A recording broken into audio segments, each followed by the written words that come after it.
Hey, what's going on, organic family? It's your health coach, Mac Attack, in the building right now. Today, I just want to go through what I call holistic ministry. Um, I was looking at a couple of my business coaches on YouTube, and I ran across one of their episodes that spoke about how he built his $1 million business from the Bible, from the King James Version. And I said, wow, that's interesting. And the part that he incorporated in his business was King Solomon. He looked at the principles of King Solomon and incorporated that information into his business and created a multi-million-dollar business. So you know me, I'm always one that go into my studies and health and wellness and try to cover all aspects so I can better help people heal through their illnesses, weight loss problems, or whatever it could be.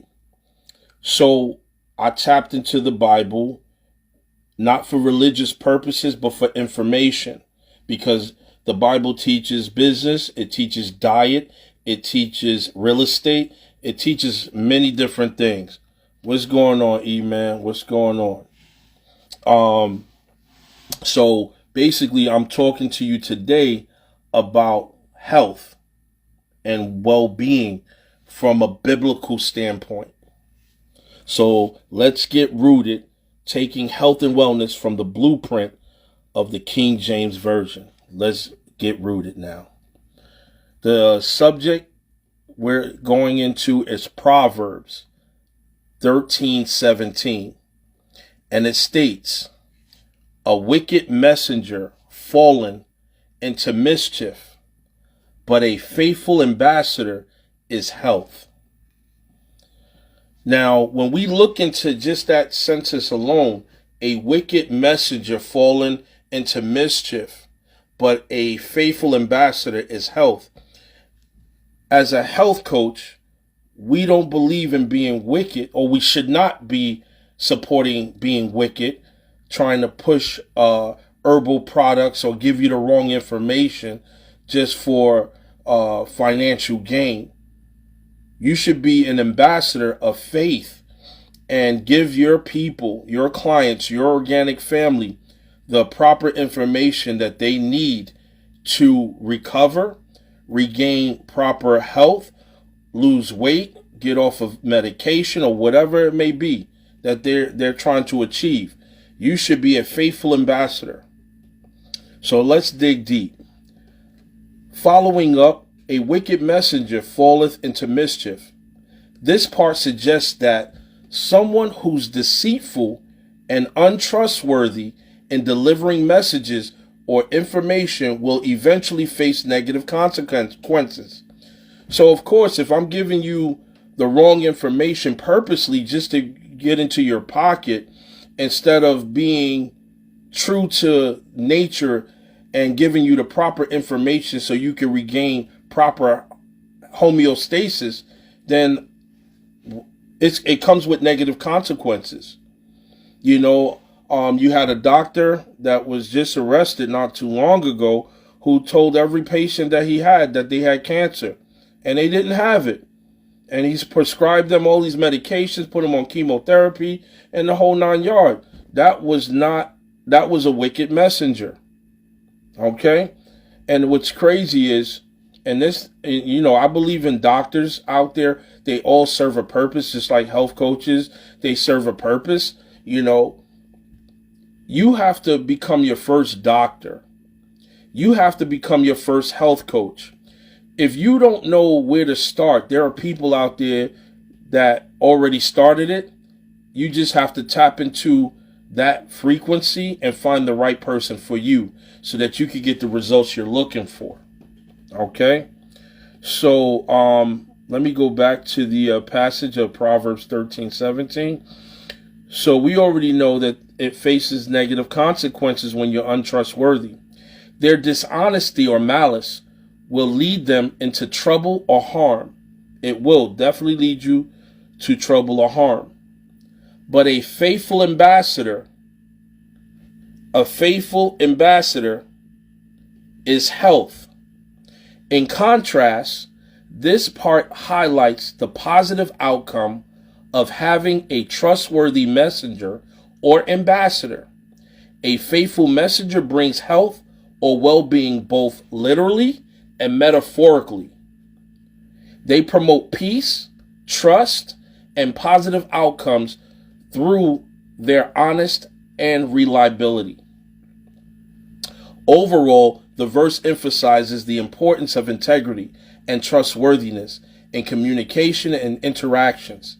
Being faithful and honest to conveying messages bring positive results, while deceitfulness leads to harm and mischief.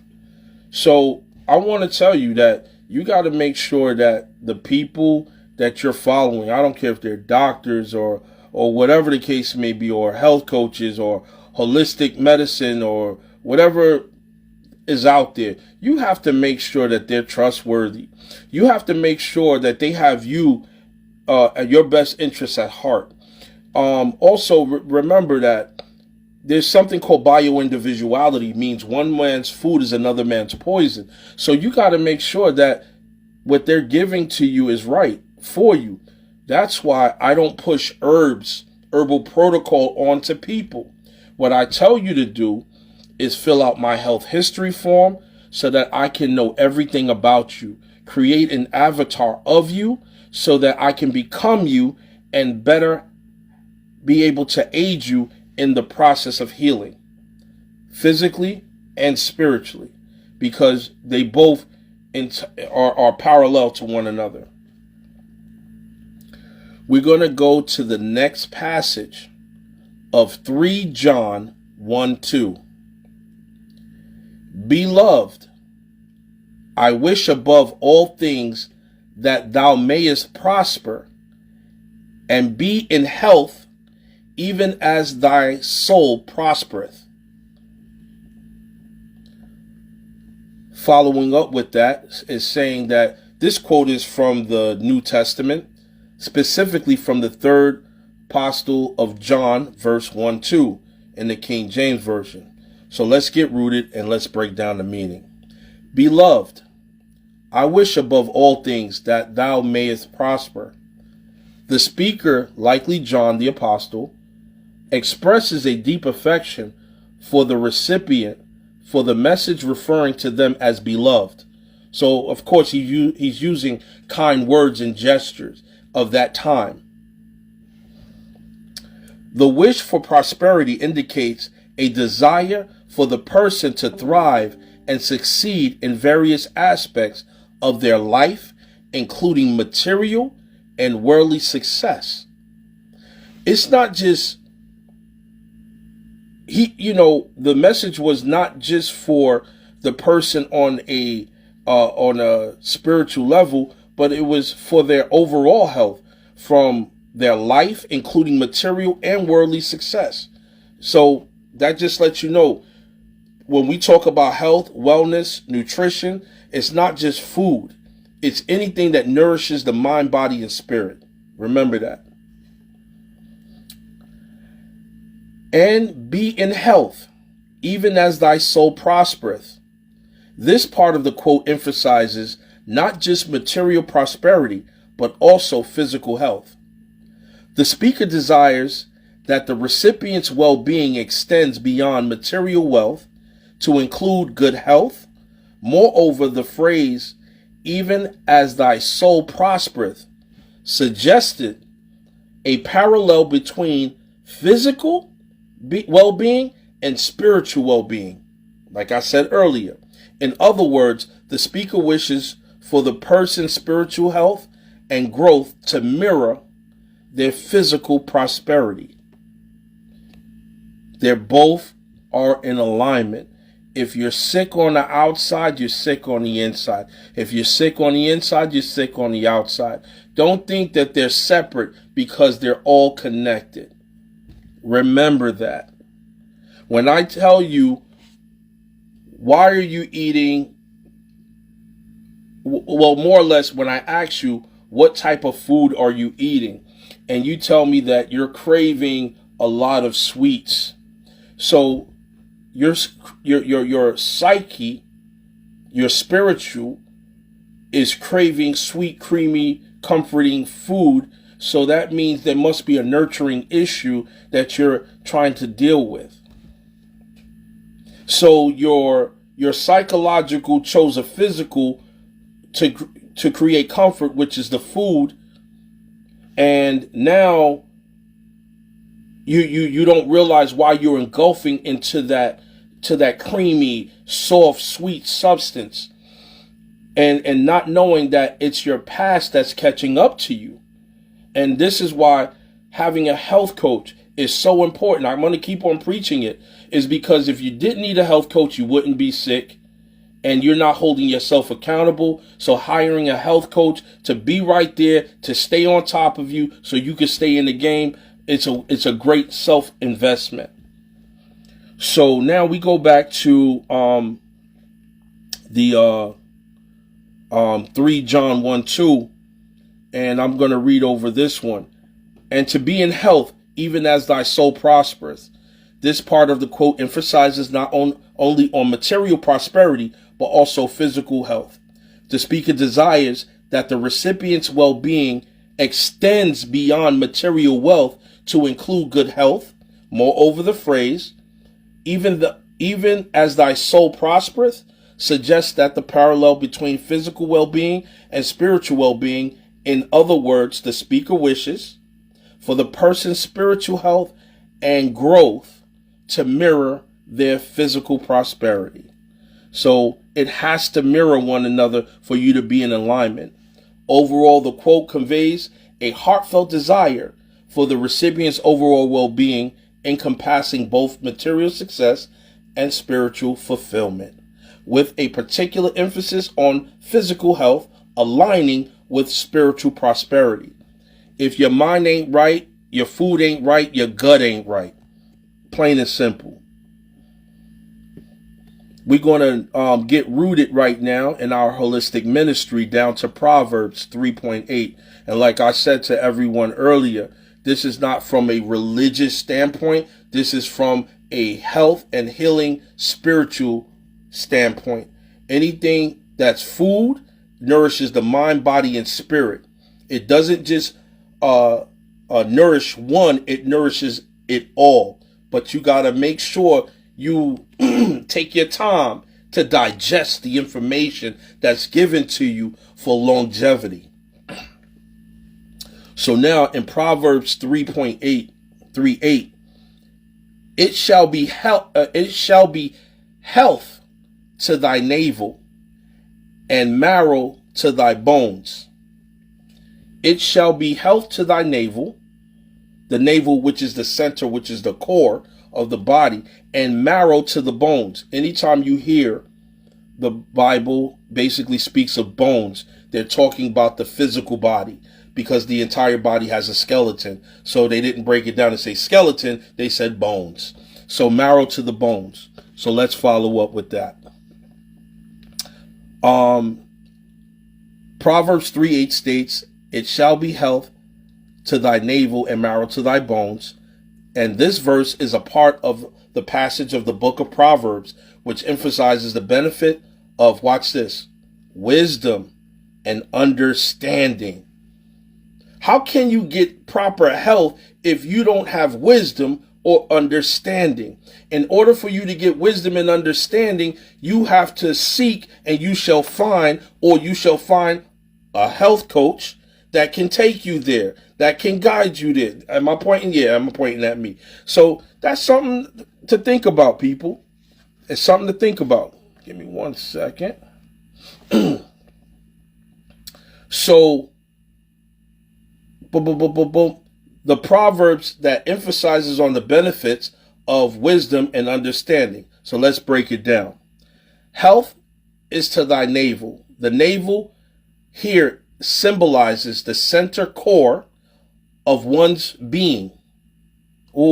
Human being. You're not a human doer, you're a human being. Okay? Just hold on to that. So the navel symbolizes the center core of one's being. In ancient times, it was believed to be a source of strength and vitality. So the phrase suggests that wisdom and understanding brings health and strength to the very core of a person's being, nourishing and sustaining them. I can pretty much say in my field of health coaching that the information that I give each client in passing, that I give them nourishing information, which I call food for thought, and it sustains them. So when they go home, they start acting on things. They start making a little adjustments here and there. It has to be little adjustments. I'd rather little adjustments than no adjustments at all. Okay? So nourishing and sustaining them. Marrow to thy bones. Marrow is the soft tissue found inside the bones, essentially for producing blood cells and maintaining overall health. In this context, it symbolizes strength, vitality, and well-being. This phrase implies that wisdom and understanding are like marrow to the bones, providing strength and vigor to one's entire being. So you telling me that if you sit down and have a one-on-one coaching with me, or you go and you have a health consultation with me, and we start vibing, we start getting down to the root of your problem so you can get in alignment with rhythmology in your life, which is higher frequency, a higher level, that you're not going to feel strong, you're not going to feel strength or vigor throughout your whole body, knowing like, wow, the only thing I had to do was give up this, and this will stop happening in me? Or I had to understand where my pain was coming from, and my health coach got me there. And once I unlocked that door, healing had to take place. And the old craving stopped. Slowly, but it stopped because I'm more aware of what caused me to be in that state anyway. Come on, organic family. I'm going to the Bible with you on this. I'm going to the Bible with you on this. Okay? Overall, Proverbs 3:8 emphasizes the holistic benefits of wisdom and understanding. Just as good health is essential for physical well-being, wisdom and vital for health and strength of one's innermost being. It suggests that living wisely enriches and sustains every aspect of life, from the core of one's being to the outward actions and relationship. Now, a lot of people feel that the universe flows around us, but really, the universe flows within us, and we flow within the universe. So we're a part of a physical and spiritual plane. And as being a human being, we need to understand, overstand, understand, and outerstand everything in life that deals with our health and well-being, so that we can live long, prosperous life. And most of the time we don't know where to start. So I say, hey, go to Google, type in www.rootsandrhythmology.com, fill out the health history form. Within 2 to 3 days, a health coach will get back to you and set up an appointment so that you could go and start your healing process. Okay? Right now, I'm also, as a coach, because I can't give you information I'm not taking, I'm going through a detox, my own personal detox. I'm on my small cleansing package herbs, so it's creating a chemical effect in my body where it's breaking up mucus from foods that I've eaten that was acid forming, and breaking all of that up. So I'm feeling I'm feeling real good, especially talking to y'all. I'm feeling real good, and I hope you're feeling good too. Okay. We're going to take it further down to Proverbs 16:24. Here we go. Here we go. And you'll see what I'm talking about. And hopefully tonight, or this, well, still tonight, you would take a little bit of the information and use it in your life, just a little bit at a time. Watch this. Proverbs 16:24.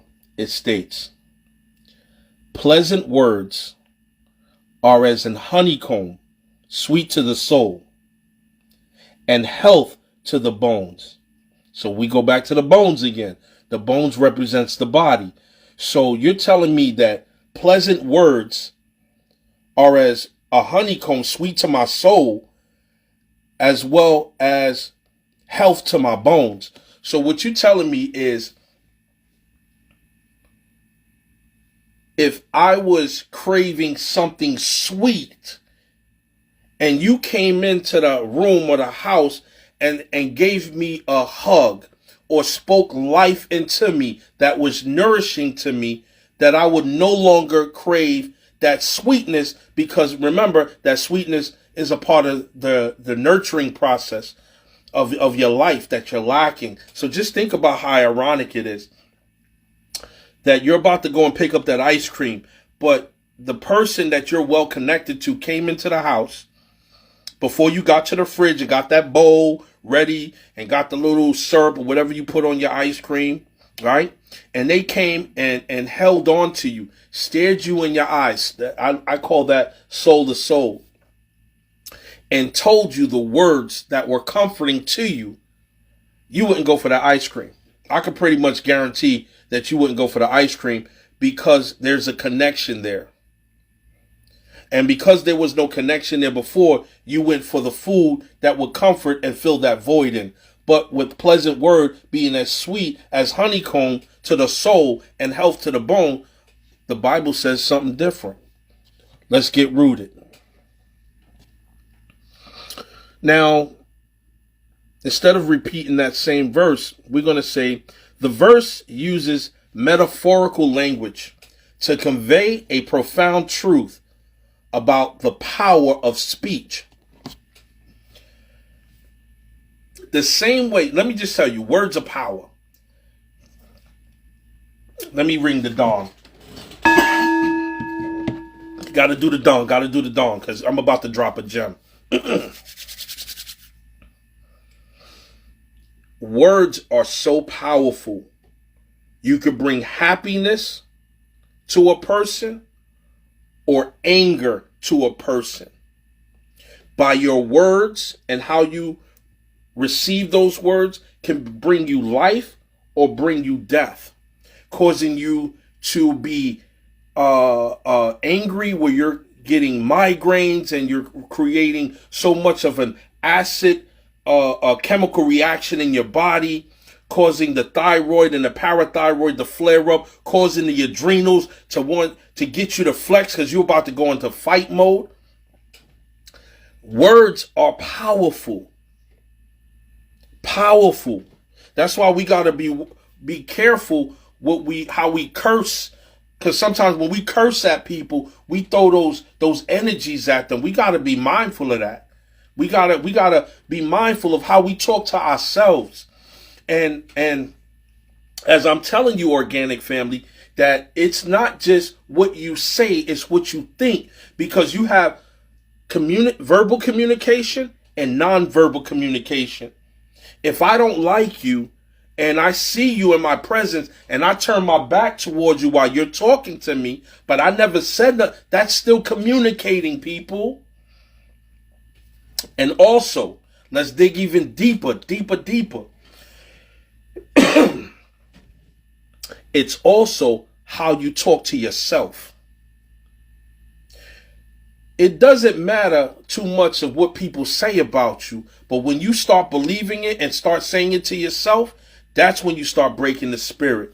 That's when you start detaching the bone marrow from the bone. That means you're going to die soon. And when I say die, I'm not talking in the physical sense, but I'm talking in a metaphoric sense. You're killing yourself. Okay? So we're gonna go back to the Proverbs right here, and pleasant words are as a honeycomb, just as honey is sweet and desirable. Pleasant or kind words have a similar effect.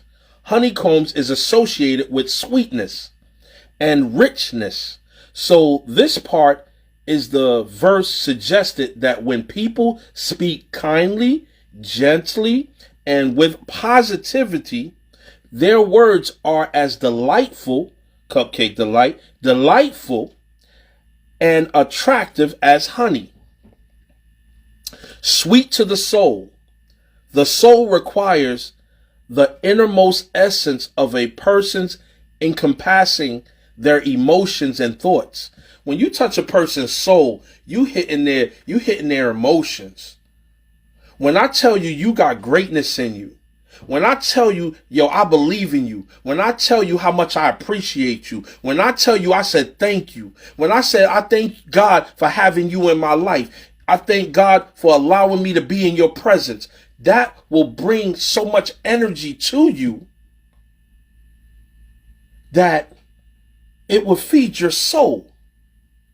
So you would say to yourself, I did my work, I did my job. And that feels good for both the receiver and the giver. Now, when someone receives kind and pleasant words, it brings sweetness and joy to their inner being. It uplifts their spirit, brings comfort, and foster a sense of well-being. Because if you happy and you Gucci like that, you're in proper well-being. You have great well-being at that point. Remember, it's not well-doing, it's well-being, because you're not a human doer, you're a human being. Remember. Health, give me 1 second, I'm pressing more buttons. Health to the bones. The phrase health to the bones signifies strength, vitality, and overall well-being. Just as physical health is crucial for the strength of bones, receiving kind and encouraging words contributes to emotional and psychological strength. It can boost morale, reduce stress, and promote resilience, leading to a healthier overall state of being. Overall, Proverbs 16:24 emphasizes the transformative power of speech. It highlights the importance of using words wisely and kindly, recognizing their profound impact not only on others, but also on one's own soul and physical health. That's why I have a problem when doctors will tell a patient, we're going to use my term, one human tells another human that you only have a year to live.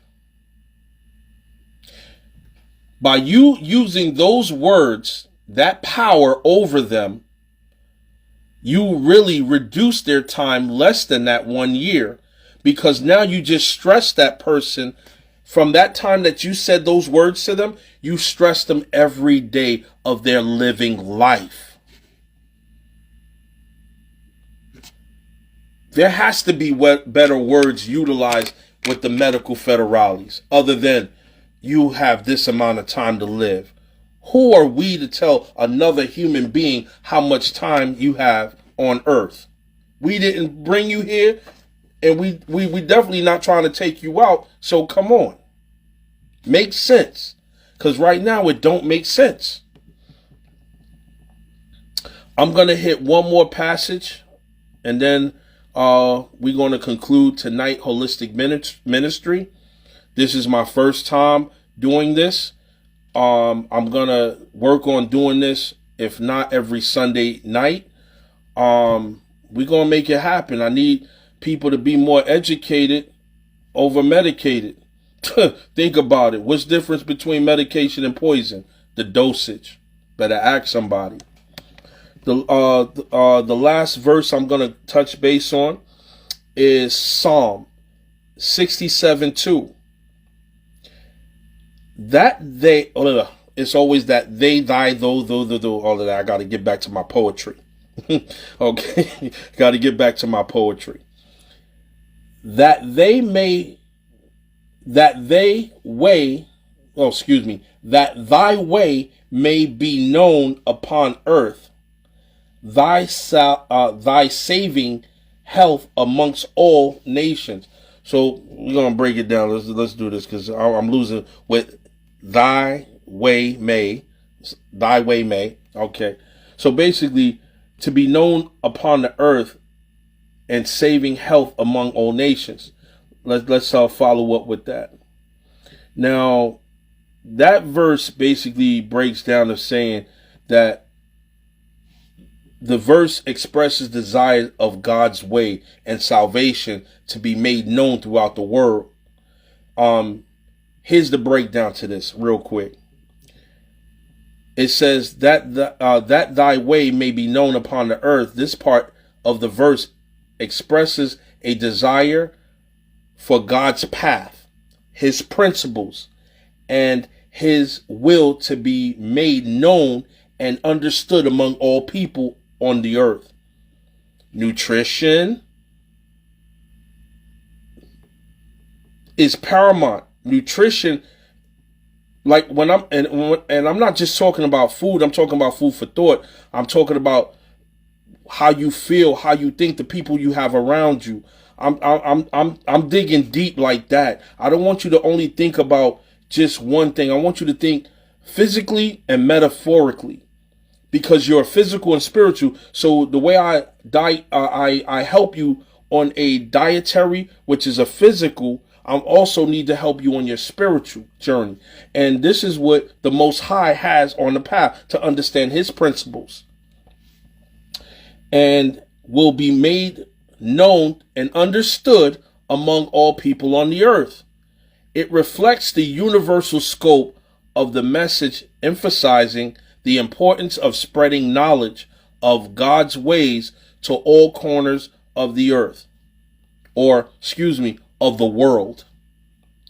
Thy saving health among all nations. The term saving health refers to salvation or deliverance from harm or spiritual peril. It encompasses the idea of God's saving grace, which brings restoration, wholeness, and well-being to an individual and communities. The verse expresses a hope that this saving grace will extend to all nations, transcending cultural and geographical boundaries. Overall, Psalm 67-2 underscores the universal nature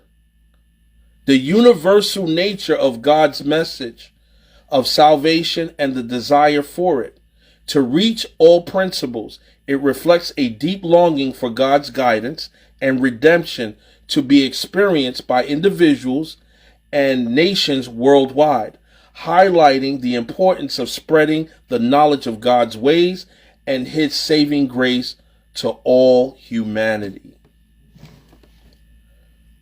Oh, you know what? I know I said I was going to do that one as the last one. There's another one that really caught me. Bam. And it goes back to your mouth, what comes out your mouth. Also, what goes in your mouth too, But it's important. When I break down the information that I have to sustain your life and well-being, pretty much I'm telling you that herbs are for the healing of the nation. Now, I'll share a little story with you.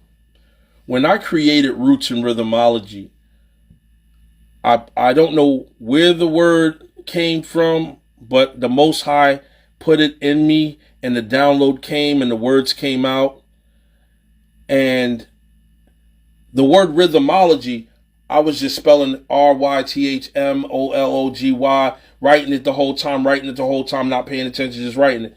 And then I wrote it, other people saw it, wow, rhythmology, said it perfectly. No one actually told me that the H was missing in rhythmology when I was doing the website. But when you go past the website, everything is spelled correctly, of course. But when I first started it, Roots and Rhythmology is spelled RYTHMOLOGY. Olog, not RHY, right? So when I was going to change it, I said, nah, there's a message behind that. And the message came in a download. Let me go back to the gong. The message came to me and said, even though we live life as if we're living in rhythmology and harmony, we're truly not. Because even though it feels good, it looks good, there's still something missing.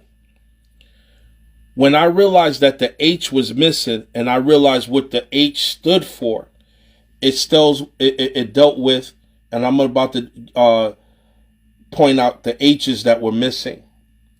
Our history was missing. One H. The healing of the nation. What was for us to heal? That was the other H. How to maintain our humanity. The third H. The herbs. The fourth H.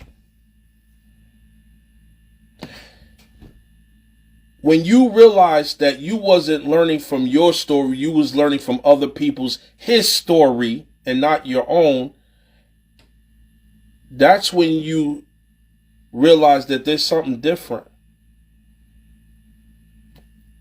And that's when it came to me that we were not truly living in rhythmology because we was missing something.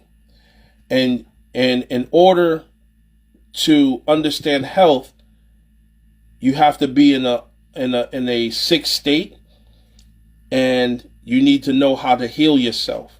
And for me to learn the herbs and learn the human anatomy, to learn psychology, and to learn people, because I am a human person, that's me spreading God's message. By me putting this live on right now, I'm sharing God's message. I'm doing my part. And if this goes worldwide, which we don't know how far it goes, but as long as it hit one person's ear, that's one of many, because that one person know many people, and the many people know one of many people. So I'm doing my part. But I'm going to say that this one right here will be the last verse of tonight, the last one. Proverbs 12:18. There is that speaketh like the piercing of a sword, but the tongue of the wise is health. Let me go back there. There is that speaketh like the piercing of a sword, but the tongue of the wise is health. Let's follow up with that. Proverbs 12:18 states, there is that speaketh like the piercing of a sword, but the tongue of the wise is health. This verse contrasts the effects of different types of speech, highlighting the power of words to either harm or to heal. Ooh, are those more H's in there? To harm or to heal. Here's a breakdown of its meaning. There is that speaketh like the piercing of a sword. This part of the verse describes how some people speak in a manner that is harsh, hurtful, and destructive. Comparing speech to the piercing of a sword evokes imagery of wounds inflicted by a sharp object. It suggests that certain words and expressions can cause deep emotions or psychological pain, akin of physical injury. All right.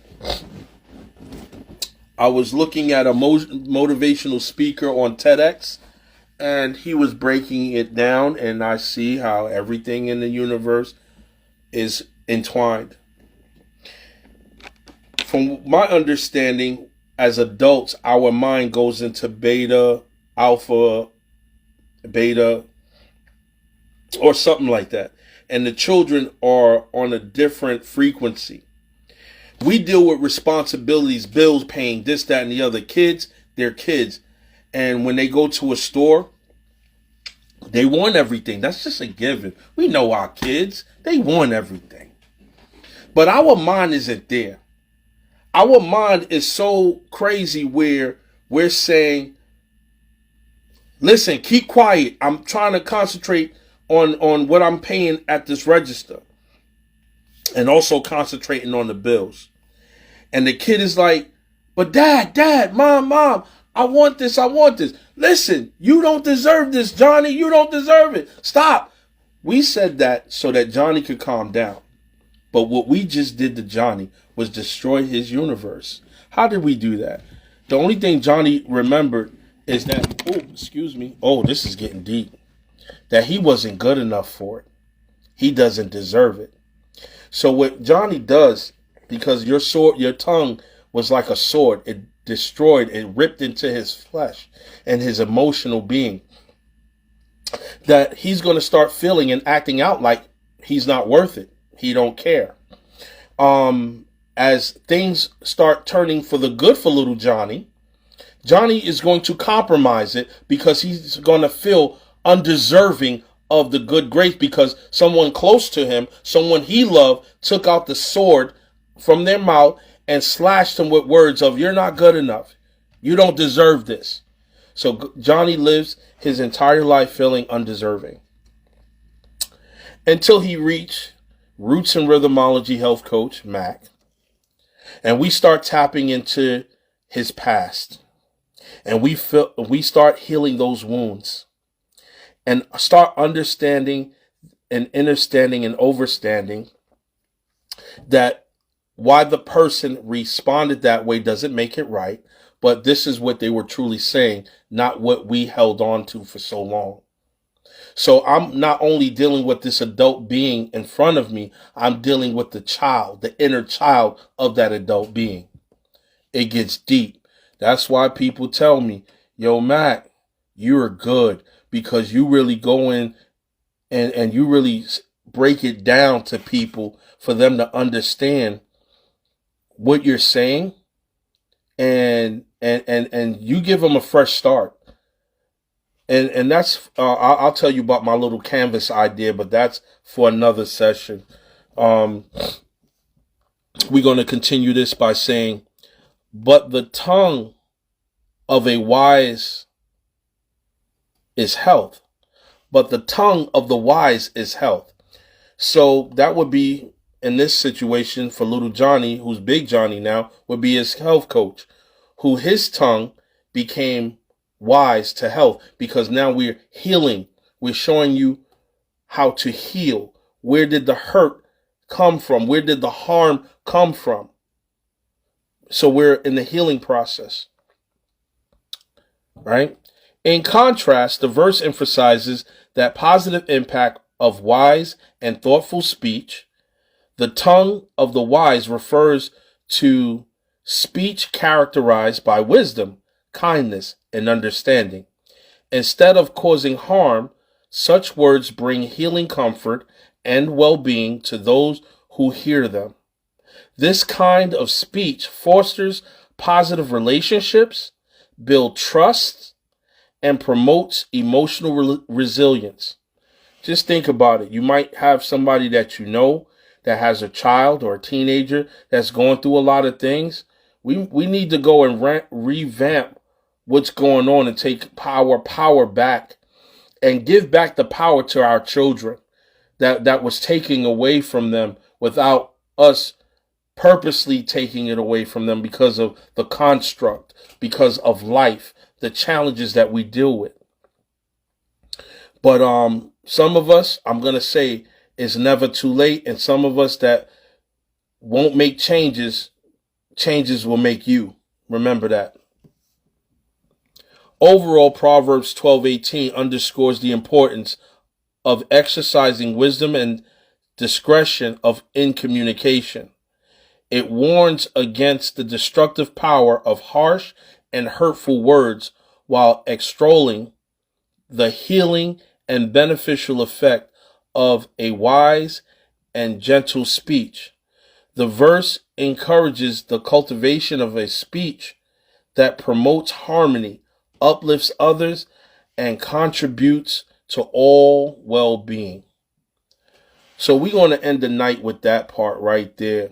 When I continue next Sunday, we'll continue with Jeremiah 8:15. But that's just food for thought, organic family. I hope this message that the Most High had me investigate, I hope it's beneficial to you. I hope you can resonate with everything that was said this evening. I hope and pray for change in your life, physically, mentally, emotionally, and spiritually. Because let me just tell you, we're all going through things. Not one person is going through something. We're just going through it differently. But we need our team. We need our family. We need all those kind speaking people around us. Because let me just tell you, there's a whole lot of people out there aiming to hurt us, destroy us. They're trying to destroy us with our food, with our whole mindset. It's just a very destructive world we live in. So we got to stay grounded. Quick hack, fast.